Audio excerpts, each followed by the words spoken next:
I've not wavered from having Jabari Smith as the number one pick. However, at this point in the process, we've shifted our approach from being scouts and making our own picks to projecting what teams will actually do. From my understanding, most teams are operating under the impression that Jabari Smith will be the first pick. But I've heard some teams think it could be Chet too. So we'll see what Jeff Weltman and John Hammond decide to do soon enough.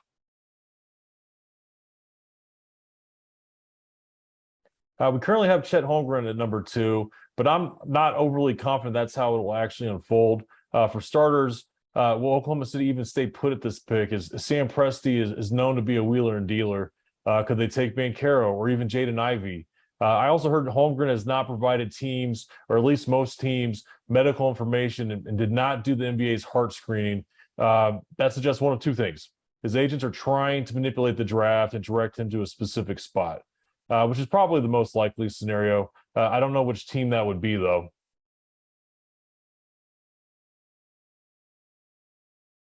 Shaedon Sharpe has become a polarizing prospect for this year's draft. However, I don't think there's any denying that he has a lot of raw talent and upside. There have been some rumblings that he could slip a bit. But even with that said, he's still likely to go mid to late lottery.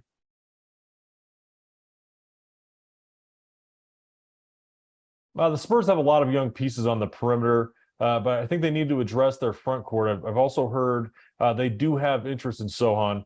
I also heard earlier today that the Spurs could be a team on the hunt to move up, with Keegan Murray being their likely target.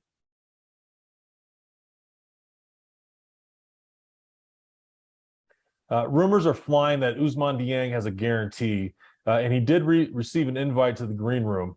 Could that guarantee be coming from Cleveland? Maybe.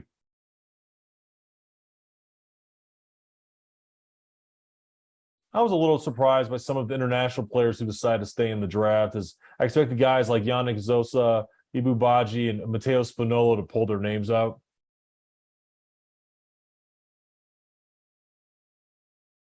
A few guys with a lot of upside that might not be getting a ton of attention are Max Christie from Michigan State, Musa Diabate from Michigan, and Josh Minott from Memphis. I'm not sure how much these players are ready to contribute right off the bat, but I wouldn't be surprised to see any or all of them establish themselves in the league over the next couple of years or so.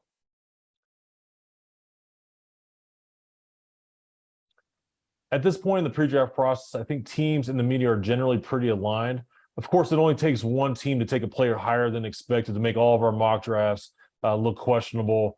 It just adds to the fun of the NBA draft, though.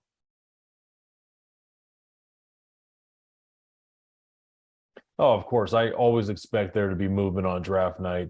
It's part of the business, but naturally became part of the event's appeal as well. I remember being a kid and freaking out anytime David Stern would walk up to the podium and say, "We have a trade." The NBA draft is such a special part of the NBA and the basketball industry.